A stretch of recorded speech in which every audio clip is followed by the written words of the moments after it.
Manafort's home searched as part of Mueller inquiry.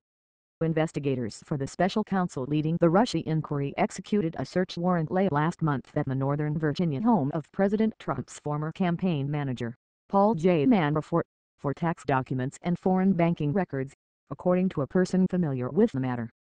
The search is a sign that the investigation into Mr. Manafort has broadened, and is the most significant public step investigators have taken since the special counsel, Robert S. Mueller III, was appointed in May.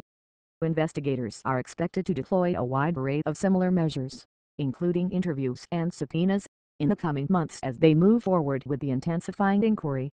It was not clear why Mr. Mueller did not simply ask Mr. Manafort's lawyers for the documents. Executing a search warrant is considered among the most aggressive steps used by authorities, who must first demonstrate they have probable cause to believe they will find evidence that a crime occurred. The searches also often become public.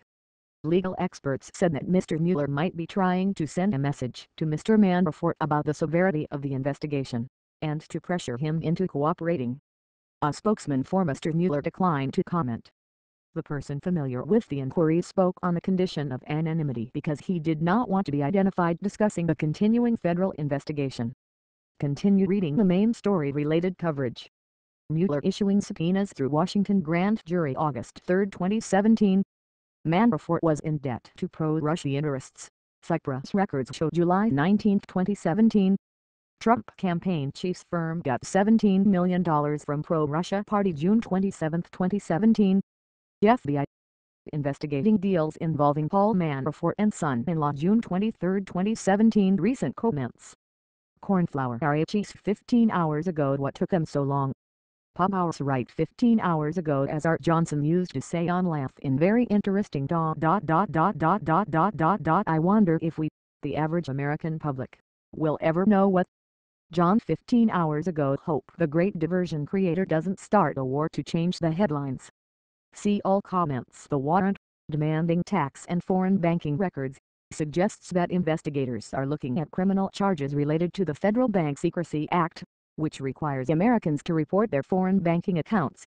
It was already known that Mr. Manafort was under investigation for his business dealings with his son-in-law, his role in a meeting on June 9, 2016, between Trump campaign officials and Russians, and whether his work for the Ukrainian government violated the Foreign Agents Registration Act.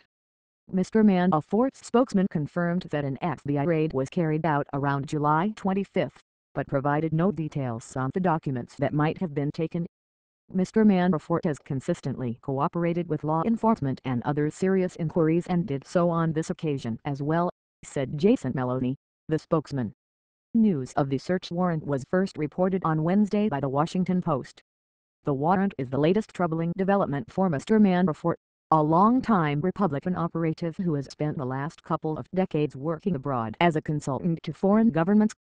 Mr. Manafort was hired by Mr. Trump's campaign in early 2016 as it prepared for a potential delegate fight at the Republican National Convention. In June, he was named campaign chairman but resigned just 2 months later amid reports that he had received millions of dollars in off-the-book payments for his consulting work in Ukraine.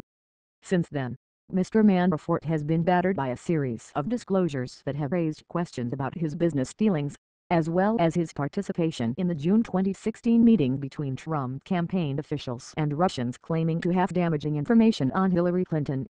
The search was carried out at Mr. Manafort's home in Alexandria, VA, shortly after he met with investigators for the Senate Intelligence Committee on July 25. In that meeting, Mr. Manafort answered questions and provided investigators with notes from the June 2016 meeting with the Russians. A search warrant is very bracing for the person who is being searched, said Jack Sharman, the former special counsel to the House Banking Committee during its Whitewater investigation of President Bill Clinton in the 1990s. It's very invasive and sends a loud statement from the prosecutors to the person that there should be no doubts about the seriousness of the investigation. The government will be investigating something like public corruption, and it knows that you know something about it, said Mr. Sharman, now a white-collar criminal defense lawyer at Lightfoot, Franklin and White. The government will then come after you on something unrelated, where you have criminal exposure, in the hopes that you will cooperate on their public corruption investigation. One of the issues the special counsel's office has already examined is whether Mr. Manafort's work for the Ukrainian government violated the Foreign Agents Registration Act. It is not clear how seriously prosecutors are taking that matter, in part because the government rarely brings those cases to trial. In July, Mr. Manafort's consulting firm retroactively filed forms with the Justice Department to be in compliance with the act. According to financial records, Mr. Manafort had bank accounts in Cyprus, a well-known tax haven that is often used for money laundering. The banks were used during the years Mr. Manafort worked in Ukraine as a consultant to the pro-Russia Party of Regions. In his July filing, Mr. Manafort disclosed his lobbying efforts in Ukraine through early 2014, when his main client there, President Viktor Yanukovych, was ousted in the popular uprising and fled to Russia. The New York Times reported in June the federal authorities were examining real estate deals by Mr. Manafort's son-in-law, Jeffrey Yohe, for luxury homes in New York and California. The deals were funded by Mr. Manafort, and FBI agents have reviewed financial records related to Mr. Yohe, who has been accused in a lawsuit of defrauding investors. Correction: August 9, 2017. An earlier version of this article misstated when the Washington Post reported the raid on Paul Manafort's home. It was reported on Wednesday, not Tuesday.